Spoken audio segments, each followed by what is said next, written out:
Well, thank you all so much for coming in this morning. Chilly start to the day. I was just telling everybody, I think we need to build a fire or something. I didn't realize how chilly it was till I was standing out in carpool. It's the hustle and bustle in the mornings trying to get out the door. I don't realize until you're standing there. Anyway, so I'm trying to warm up. Sorry if I shook your hands. My hands were freezing. That's why. Anyway, let me start with a quick word of prayer, and then we'll jump right in and get through a little presentation, and hopefully you guys will have time to ask any questions you may have. Okay? Bow your heads. Thank you. Dear Lord, we just thank you for another day today, for another opportunity to pour into the lives of the children that we work with every day here. We thank you for every parent who is here this morning and each family they represent. We just ask that you be with them during this upcoming transition that they'll be going through, and just help them through this new stage of parenting, God, and help us to know how to best support them during this time. We just ask that you be with us during our time together this morning. Bless our time together. Just help us to communicate clearly and answer any questions that there may be so that everyone can feel great about moving forward into 6th grade next year hopefully by the time they leave today. And we just, again, ask that you be with us this morning and throughout the rest of the day. In Jesus' name we pray. Amen. All right, so we're here to talk about the transition into 6th grade. I know it's a really exciting time, and I am right there with you guys. I have a 5th grader with you all, and so I know the challenges that you may be facing. Maybe I'm facing some that you're not, I don't know, but we just want to kind of talk about what you can expect and what you might be able to be doing to help prepare them for 6th grade, and just kind of put your minds at ease, hopefully, if you have any anxiety about that move into 6th grade. Hopefully we can just start the conversation today and help you feel good about this progression that they're making out of elementary school into 6th grade. So we want to kind of start with just posing a question, and that question is, are 6th grade students truly equipped for middle school by the end of 5th grade? So when they move into 6th grade at the start of the year, are they truly equipped for middle school? And I don't know about you guys, but my 5th grader, I know she's not quite done with 5th grade, but I'm not quite sure she's going to be ready. And it's not due to any fault of any lack of preparation by any teachers here or anything like that. It's just the developmental stage that they're in and all the different things that they're going through and the questions that they're facing about life and their worldview and just, everything that's thrown at them at that stage in life. So, that's probably why, if any of you are feeling any anxiety about moving out of elementary school, for me, it is about that. It's not so much about what's going on here at school. It's just the stage in life that they're in and all the things that they're facing. Social media, text, phones, which, not all of them have, but a lot of them want, and just, you guys know the things they see on TV and just hear about just in the world. So we like to believe that we have a unique opportunity here at Grace, and we want to take advantage of that opportunity, partly because just geographically we have our 6th graders still here down on the lower campus for one more year after elementary school, and we want to take advantage of that time that we have them here before we send them up the street to 7th grade and beyond. So we really want to capitalize on that time that we have here still with the younger kids, just to fully equip them for middle school and beyond. And we're going to talk to you a little bit about how we plan to do that this morning. A lot of it is just building on the strengths that we've already started within the elementary school years, such as the character education that we have them involved in right now in 5th grade. we plan to continue that and build on that in 6th grade. You guys know we have a counselor here now, and she's really excited about continuing to build on that program and taking advantage of time specifically with our 6th graders in some different blocks that they have built into their day, whether that's, you know, school success time or health time, or, you know, whenever it fits based on the topics that she might want to cover with them, but just kind of helping them through the social emotional aspects of growing up and moving on to middle school. We also, our 5th grade teachers, as you guys probably know, some of you have actually come in and done devotions. They have been doing girls and boys devotions in 5th grade. And we build on that in 6th grade as well. Our 6th grade teachers have girl and boy talks and girl and boy time. And we really want to kind of possibly expand on that a little bit too, and have some separate conversations with them whenever possible, you know, whether that's in health, maybe Bible, maybe, you know, again, devotions, things like that. Our teachers are already doing that in 6th grade, but we want to look at the possibility of expanding that a little bit as well. And then, of course, there are new things that the kids will be able to participate in: athletics. There are more club opportunities and things like that in 6th grade. So all sorts of new and exciting things that the children will have an opportunity to experience when they move out of elementary school into 6th grade. You have some handouts at your tables. Those are it provides you with some very specific information about academics and electives, math placement in particular. Feel free to look at those at your leisure.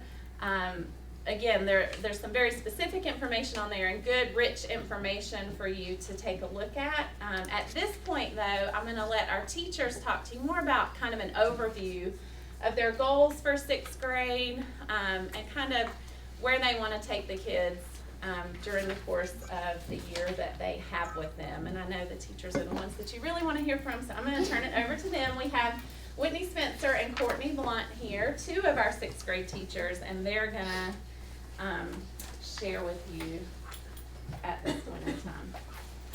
Okay. Good morning. Good morning. I'm Whitney Spencer. I teach English in a course called School Success, which is a really neat course to grace. I don't know many schools that have a class like this. We spend a lot of time working on organizational skills, study skills, test-taking skills, all of these functional, how to be organized, how to be in upper education, you know, how to move forward more independently. So I'm going to spend some time sort of talking to you just about the outcomes that move beyond academics. We obviously care about our academics. We spend a lot of time in conversation and making sure that what we do is rigorous and that the students are learning and growing and that we are pushing them critically to think at a higher level. But also there are things that we want them to know how to do in order to move forward beyond 6th grade and to be successful. So you can see and read up here some of the things that when we sat around and we talked about, you know, what does a student need to know in order to be successful on upper campus. And this is sort of our passion as the 6th grade team, knowing that we do kind of stand in that gap between elementary and when they move to the upper campus and into that more of the middle school mindset and then high school mindset. So we have this unique opportunity to sort of gradually, you know, move them towards that independence, but in a safe place, and so with some guidance and help. So the biggest thing that we see and that we strive for as a 6th grade team is this idea that it's okay to fail, and then how to move beyond that.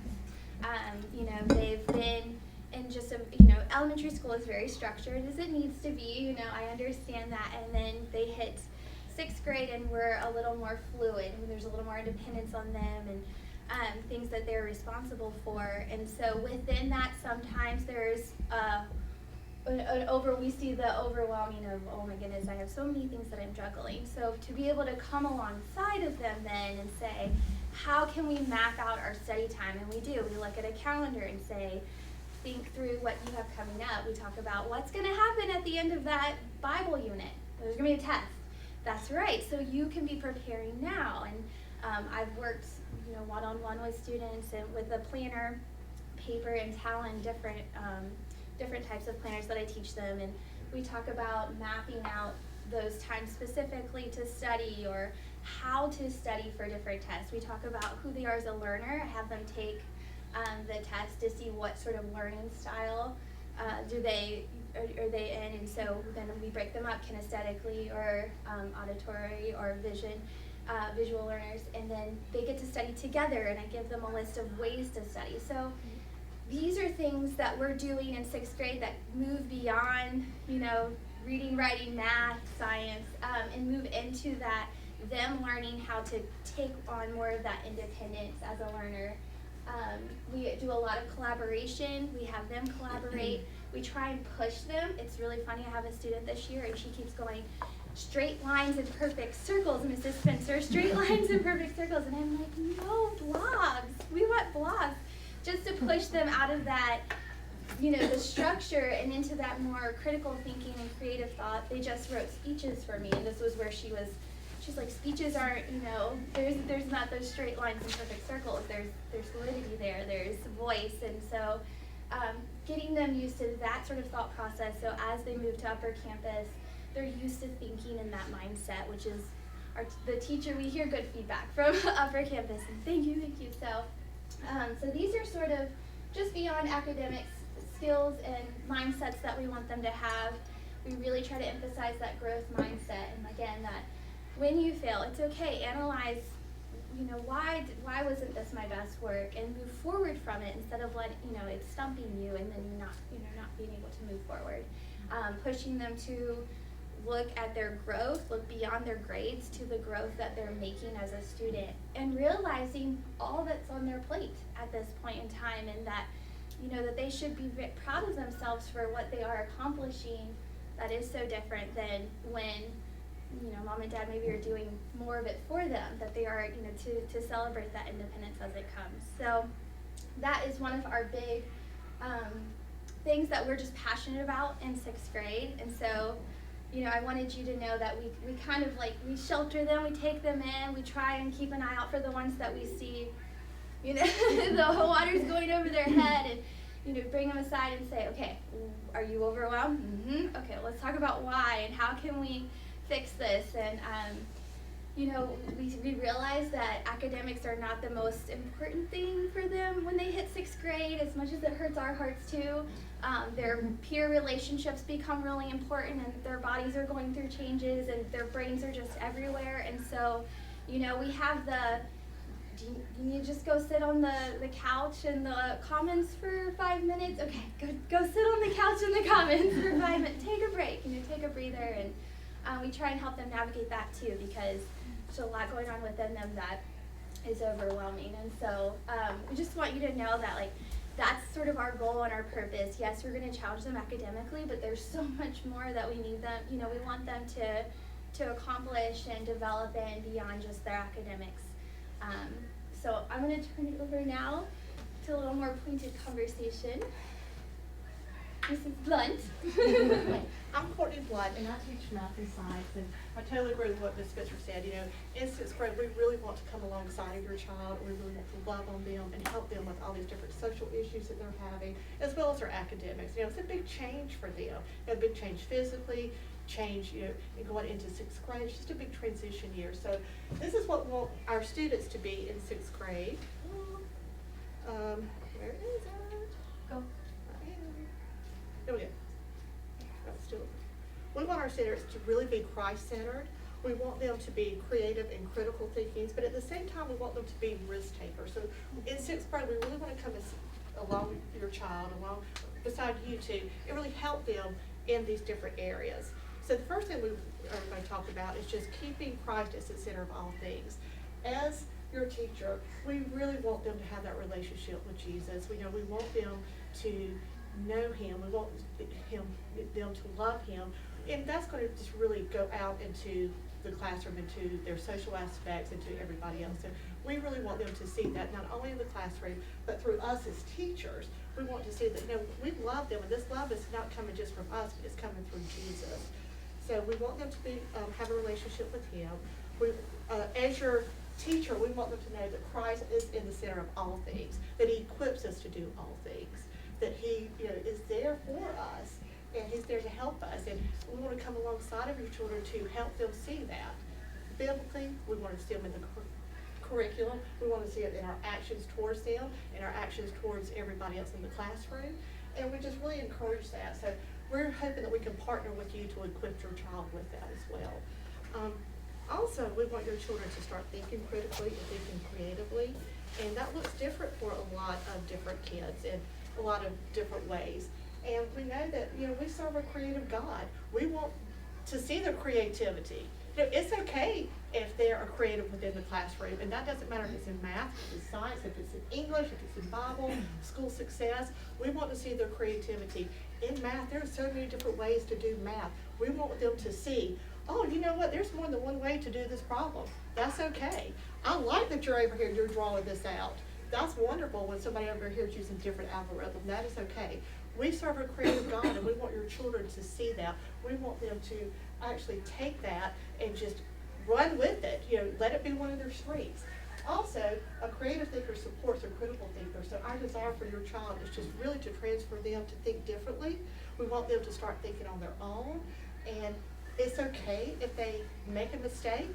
The other day in my class, there were somebody had gone on the board for math and they had made a mistake, and my whole class goes, oh, you know what?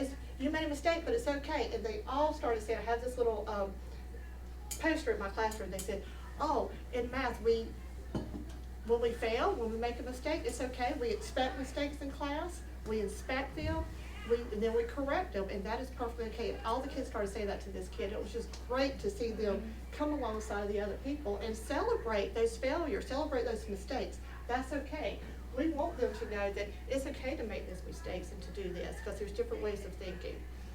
Our desire for them also is to be independent thinkers. We know that they're going to get to 6th grade. We don't expect them to know everything. I mean, we still don't know everything. We're learning too. But we really would like to see them by the end of 6th grade to be independent thinkers, to be able to do things on their own, to just take it and run with it and just say, we've got this, we can do it, and it's okay if I don't do it right the first time. I can try again and get it right. WD-40, anybody ever heard of familiar with that brand? Do you know why it's named that? Because on the 40th time they got it right. And so it took them 40 times to get that formula right for WD-40. So help your kids, come alongside with your kids, and if you see that they're not doing something right, all right, you know what, it's okay. How do we fix this? How do we come alongside of you? Don't give them the answers. Let them figure it out. Let them start thinking for themselves about how to do that, because we want them to start moving in that direction. You know what? And there's going to be some times where they just don't get it, and that's okay. And when we see that they're just hitting that wall, come alongside them and say, you know what? This is how we do it. We're all right with that. But we really too just want them to start thinking creatively. We want to see them start thinking creatively as a deal, and we also want them to start taking risks. That's very important for us.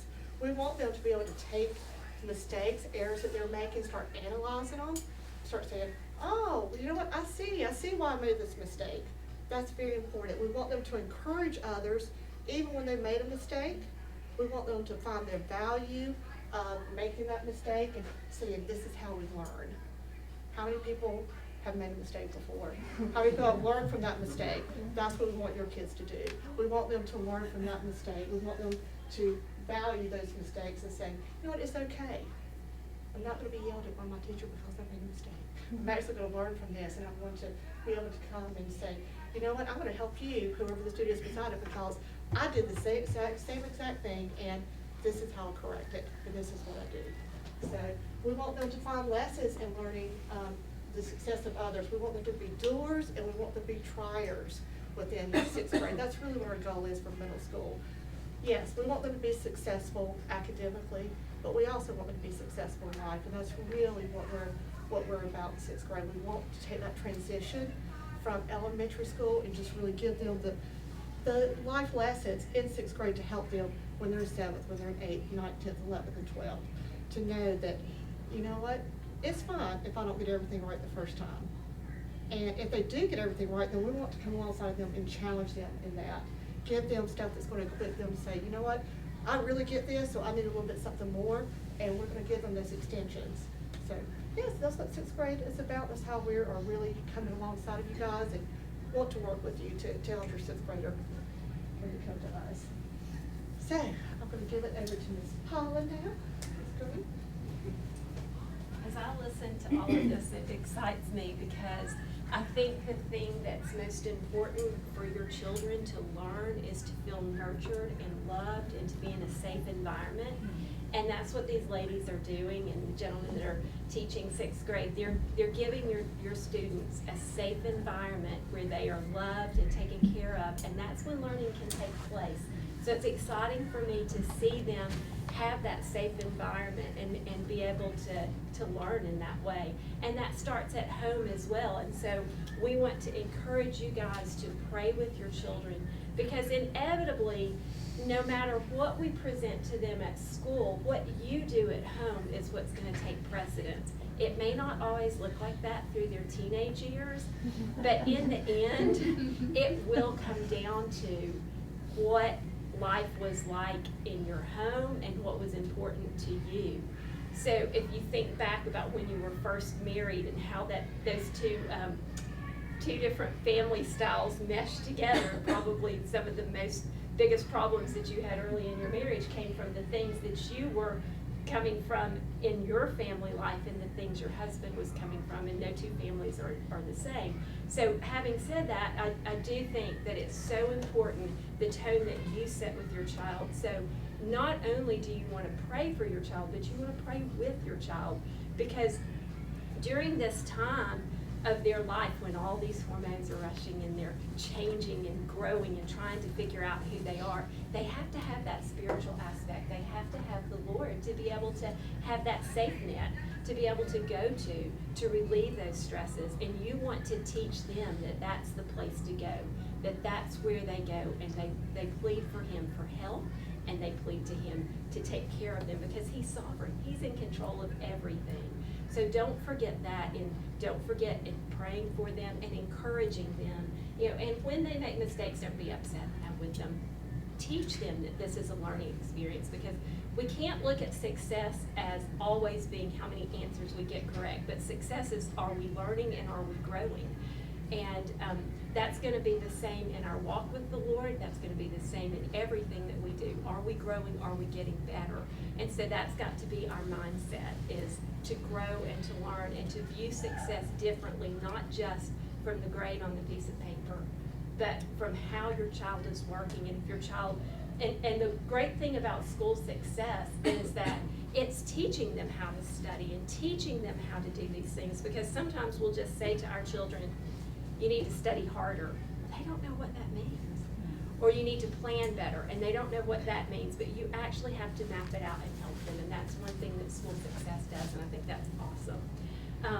So again, recognize their efforts, and you be that encourager for them. You recognize their efforts, come alongside them, pray with them, and help them, and remember that the Lord is sovereign, and He will get them through, and you through all of these transitions. I know it's a scary time, but they will make it.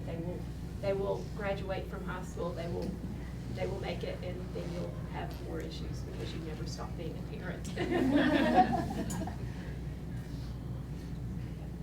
Oops, I didn't. Sorry. Yeah, I was gonna share with y'all one of my failures. You will like this. At 16, probably hadn't had my driver's license, but about maybe a month. I grew up in a very small town in Tennessee, and was downtown. I don't even know what I was downtown for.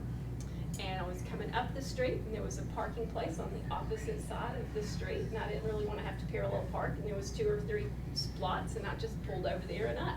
So I was parked on the wrong side of the street, next to the courthouse. I did get a ticket, and I remember my dad laughing and going, you'll never do that again, will you?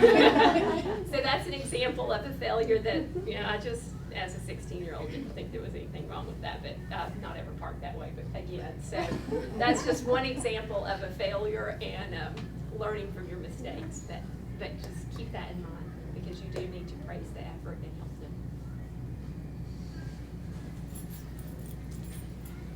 All right, I think at this time we just want to open it up for any questions you guys may have.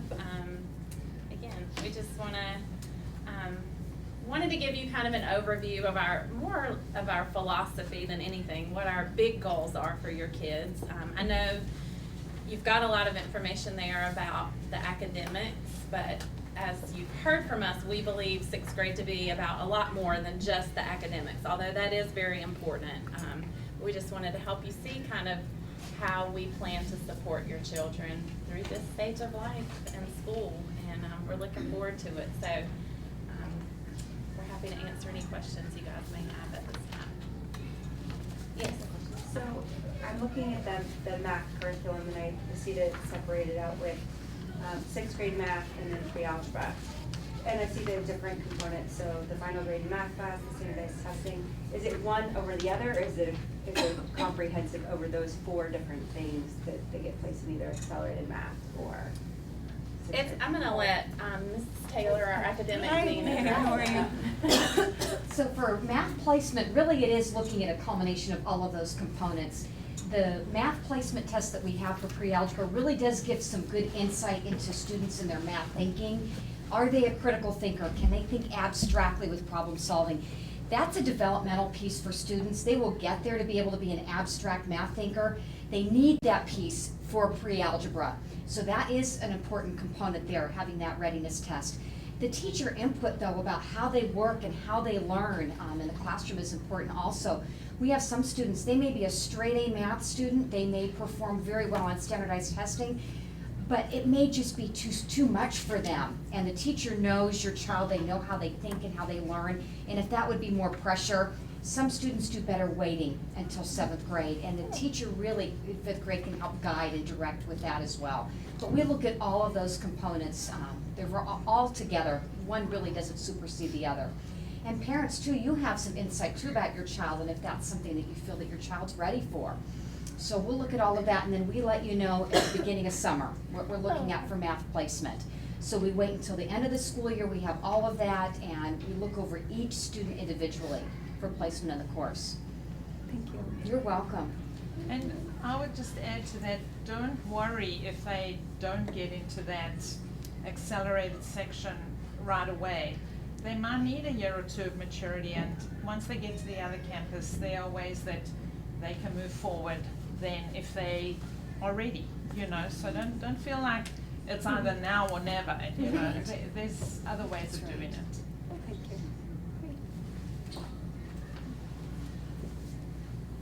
you. Looking at the 6th grade elective sheet, is there something that happens in terms of capacity where if there's a demand, some won't be able to get a particular elective, or how do we deal with placing? Yes, at the end of the year, we'll have a session with the students where we sit down and have as many of the elective teachers as are available. Last year, I believe we had all of them there to share with the kids a little bit about each one so that they can hear a little bit about the ones they may not be familiar with.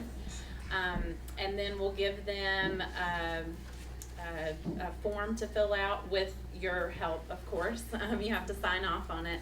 Just kind of ranking their top 3 choices. I believe we asked for 4 last year. Their top 4 choices in order. And we try to place them as much as we can in their top choices. Of course, if we don't have enough space available based on the teachers, then we might have to give them a different option. But I believe we were able to pretty much accommodate everyone's request this year. We opened up 2 sections of strategy games, 2 sections of art to try to accommodate those, because those were the more popular ones this year. That may be different next year, but for this year, those were the ones that kids really seem to gravitate towards. They do get to choose 2, yes, or they will be in 2. Yes. And it lasts the whole year, or is it? They're year-long electives, yes.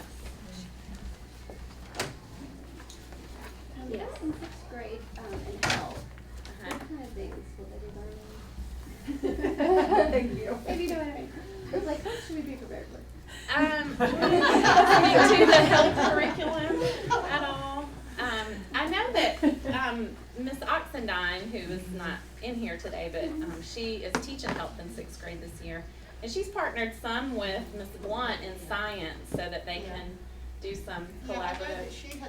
she's been taking on some of the stuff for science for me with, like the heart and, different, the body portion of the circulatory system, things with blood, the respiratory system, things like that. She's been doing some of that for the science side of it that I'm not teaching, but I'm not exactly sure exactly everything that she's. Are you wondering if they're gonna teach about reproduction? Yes. Right.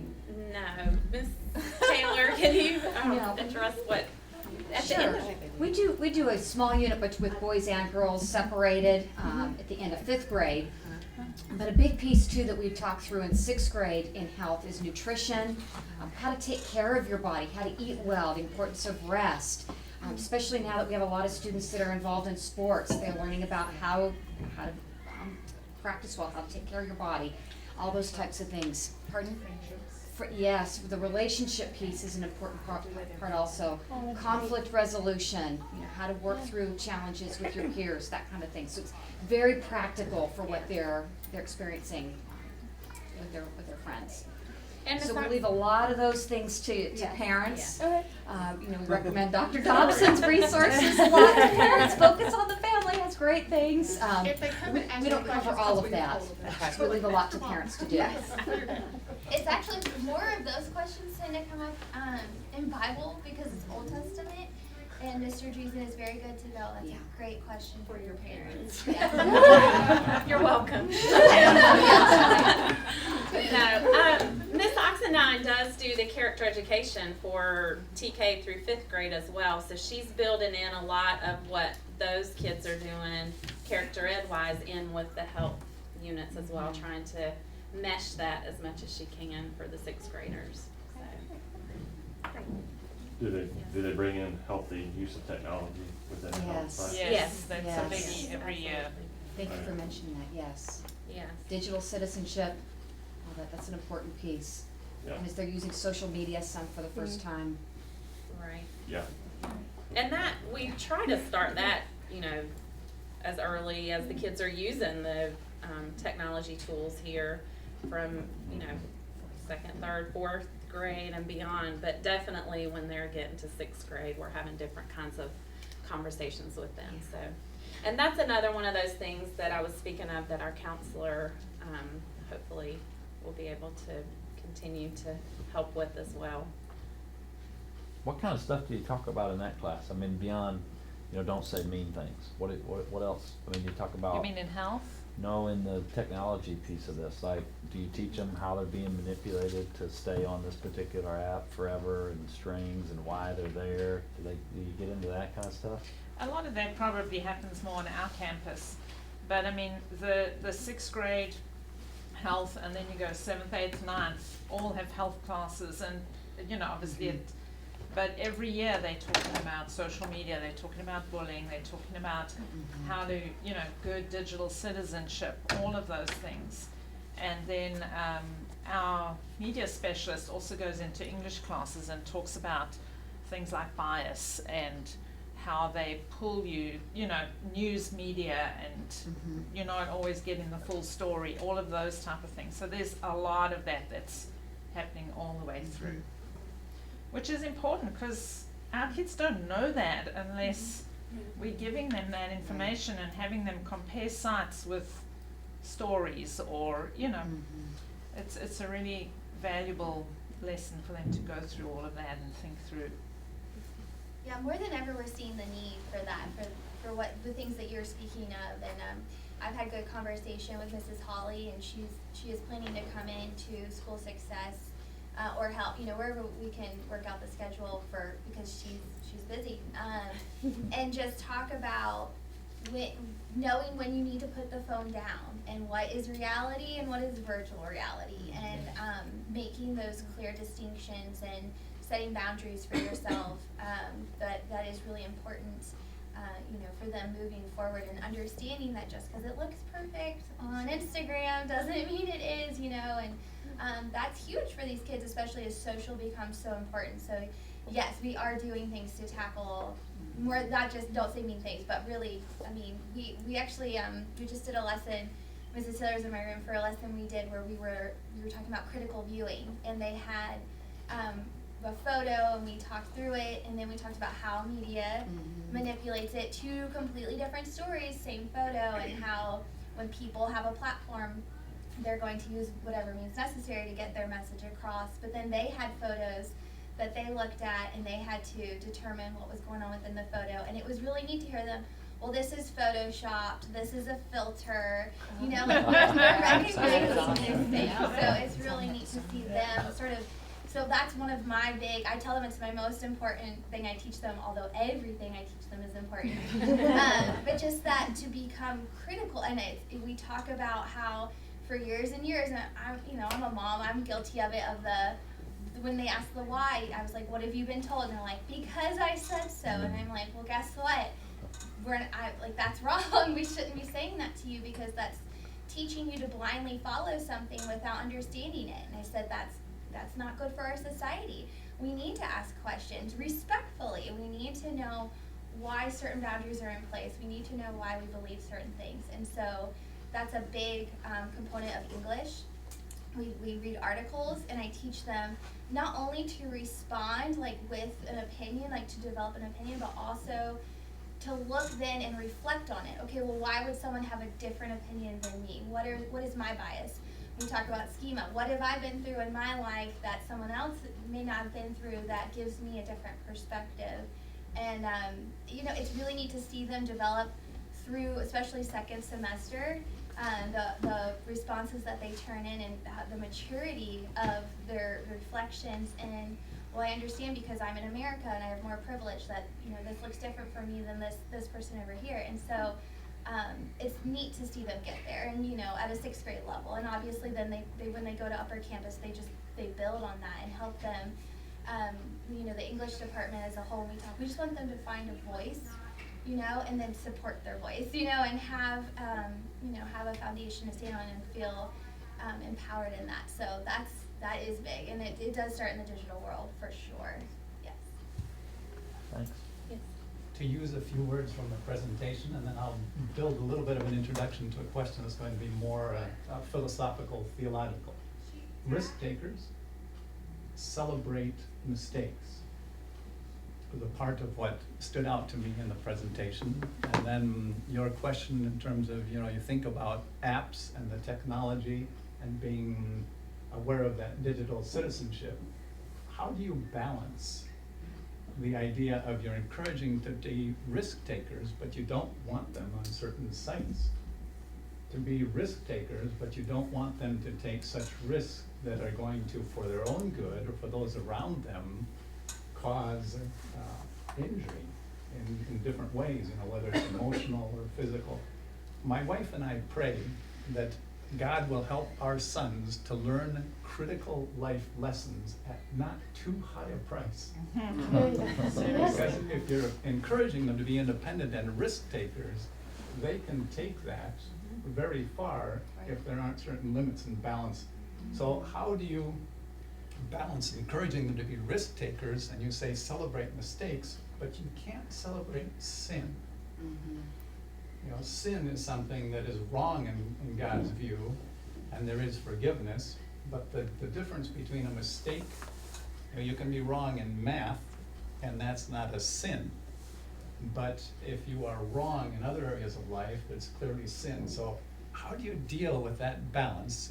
6th graders, you want them to be risk takers, but you want them to understand that God's forgiveness for sin. You don't celebrate sin, you celebrate His forgiveness.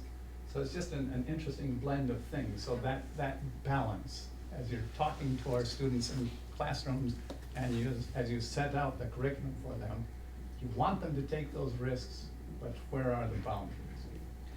I think the risk-taking that we were speaking of in the presentation is more geared towards academic risk. That's more what we were referring to. Although we know children are gonna make some of those other mistakes and take some risk, and of course we want them to learn from them. We recognize they're children.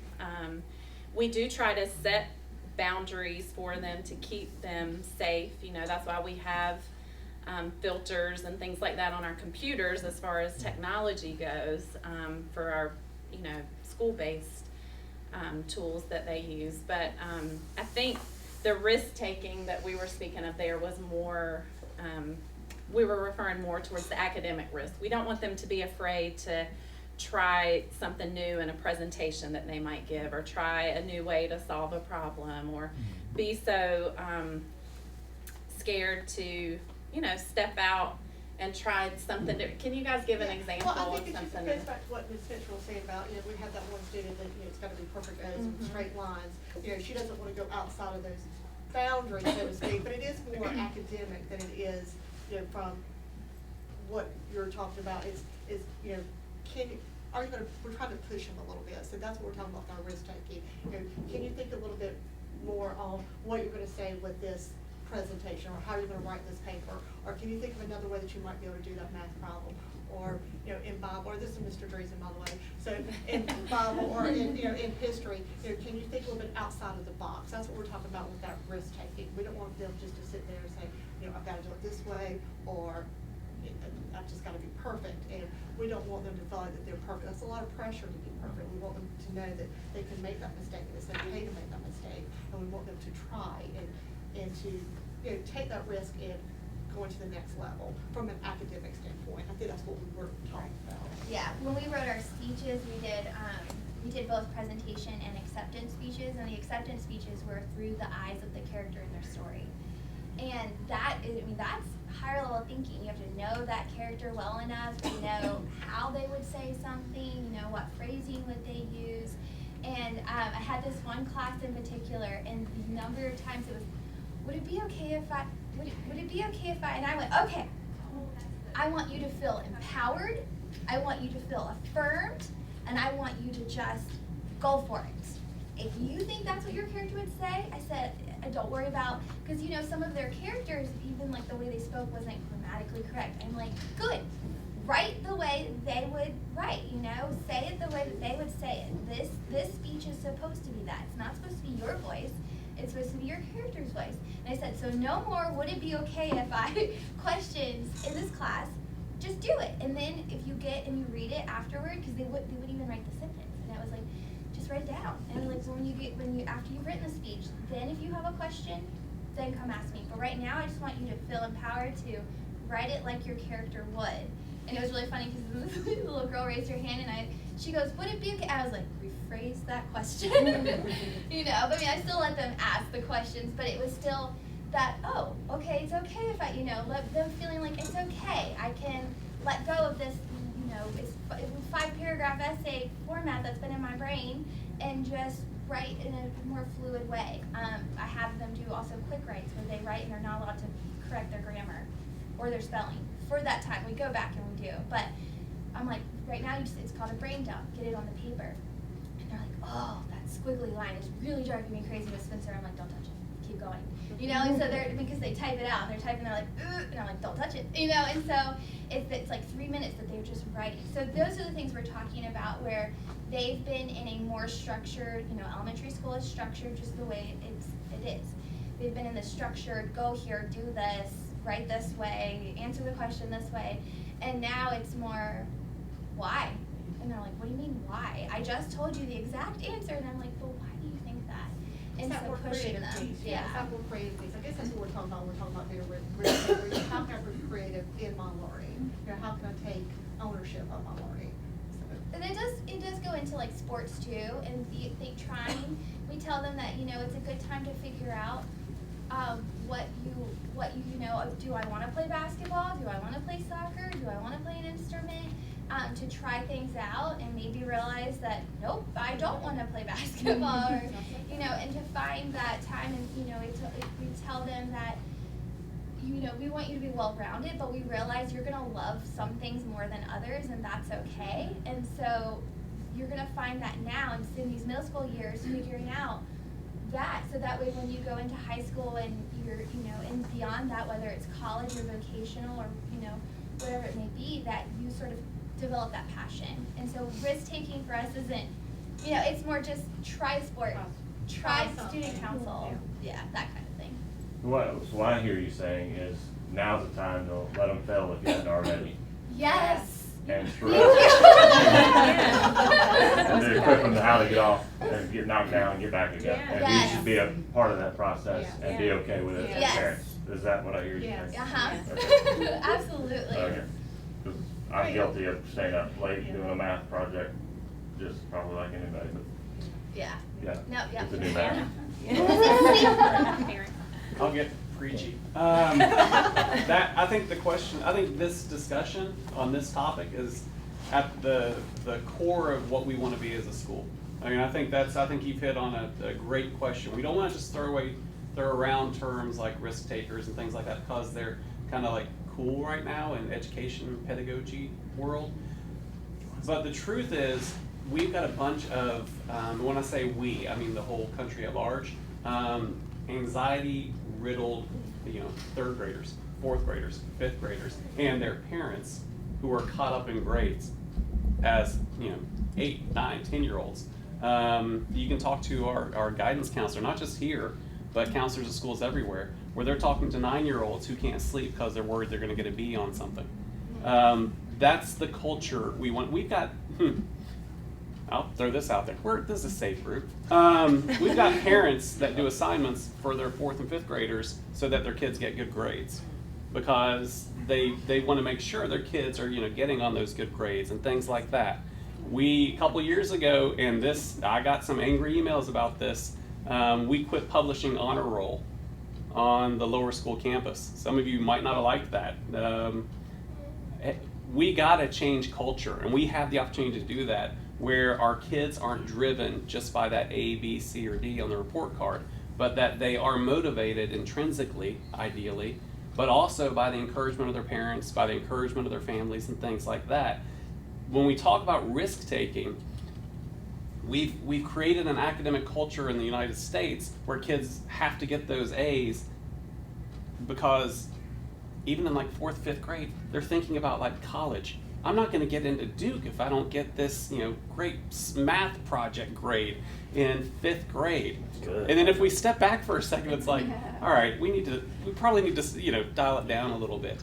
Wendy Mogul, if you've ever heard, there's a book called Blessing of Skin Knee, which is, she's not a Christian, she's actually a very devout Jewish woman who writes about how her Jewish teachings impacted her parenting. Wonderful book, but the whole kind of premise behind the book is kids need to stumble a little bit, and parents need to allow them to stumble.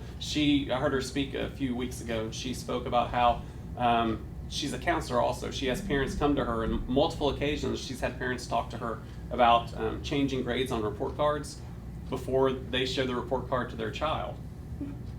Oh. It used to be we would go home and try and get the mail before mom and dad. Now mom and dad are getting the report cards because they don't want the kid to feel bad. And that's flipped. And y'all think, some of you might think that's crazy. If you talk to teachers, they'd be like, yeah, I can see that. Because that's how cultures kind of change. We want success. We want, kids to get good grades, and we want all those things, but we want to create an environment where they're not driven by just that grade. We want them to feel that they can push themselves, they can try new things, they can be creative.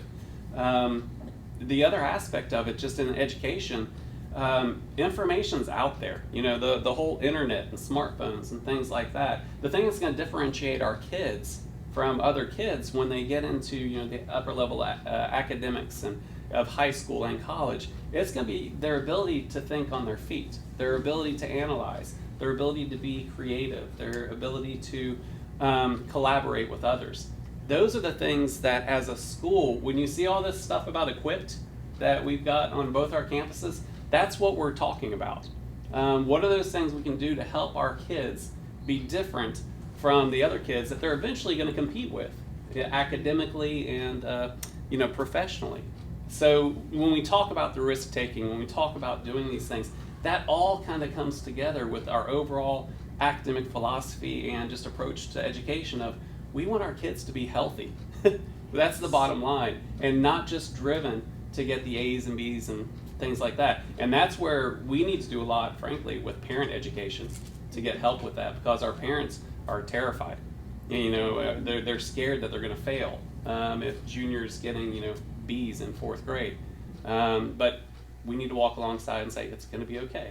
It's all right. And again, we're talking about 6th grade. These kids are walking science lab experiments. I mean, they are.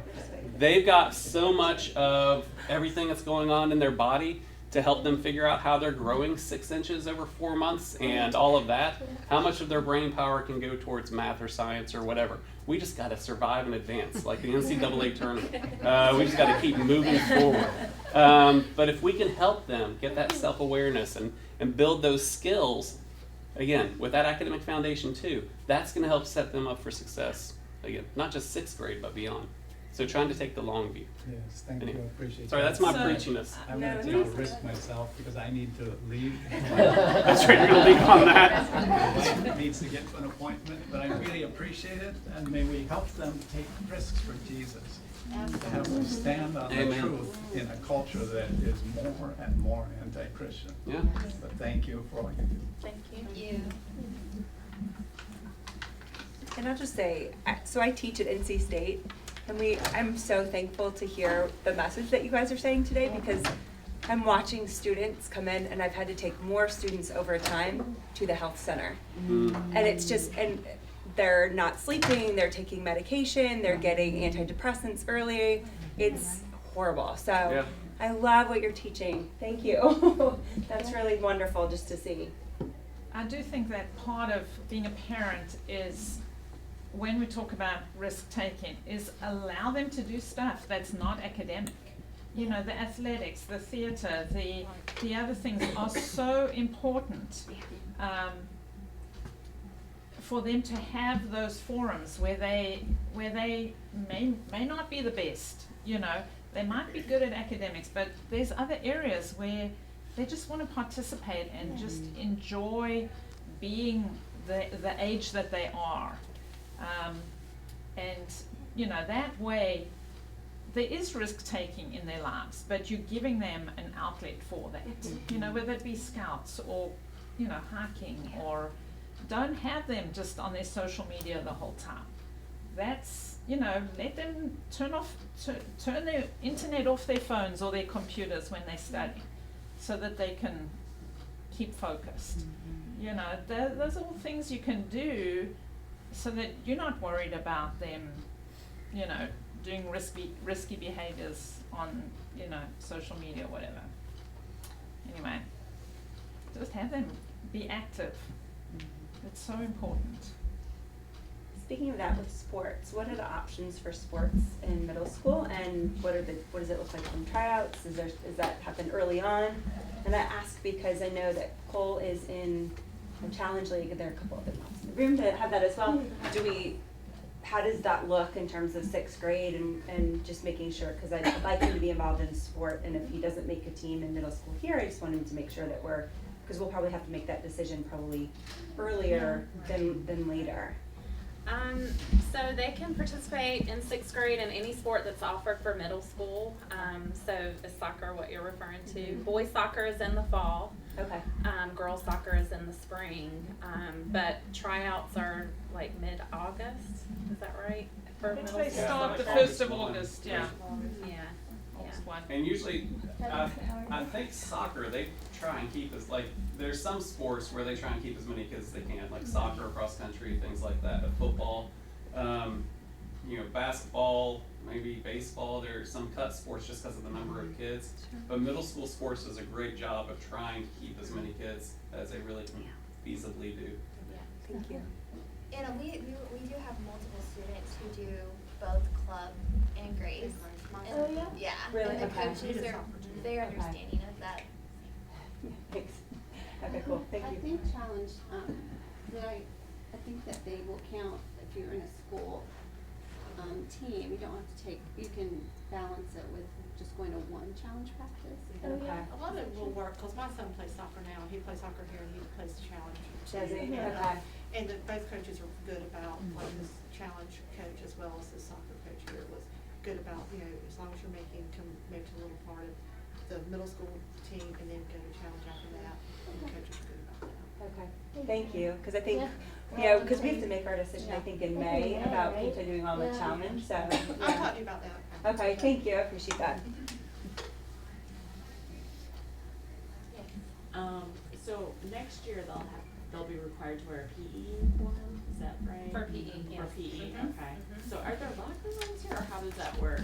Our restrooms in the Okay. gym serve as the locker rooms, so. Okay. If they have help for PE first period, like the company, they will actually wear their uniform to school. To school, So yeah. if they have, and then change afterwards, but they do use the restrooms down here to change. Okay, okay, I'm just curious. And yeah, they're given enough time, and most of them go in the stalls and. Okay. Yeah. Yeah. Yeah. We They're understand still that awkward. it's- They're still awkward in sixth grade. Yeah, they are. By the end of the year, not so much, but yeah, there you go. I'm like, I was thinking about that, like, all those girls in the stalls, I'm like, we'll never get to PE. They do. They do, they make it. It's interesting, the ones that play sports here too, they become more comfortable because they see like the older middle school girls or boys just changing, and so it's Okay. funny to see the dynamic. So And it and changes they let them, sometimes. they give them enough time Yeah, because they we do. understand. They won't be late to class No. usually. And you'll get information towards beginning the of summer, August, in the summer. midsummer, Summer, about PE yeah. uniforms, Okay. ordering those, yeah. Any questions? We're happy to stick around if you guys have, you know, individual questions you'd like to ask of any of us. And yeah, thank you again for coming, and please take the handouts and let us know if you have any other questions in the coming months.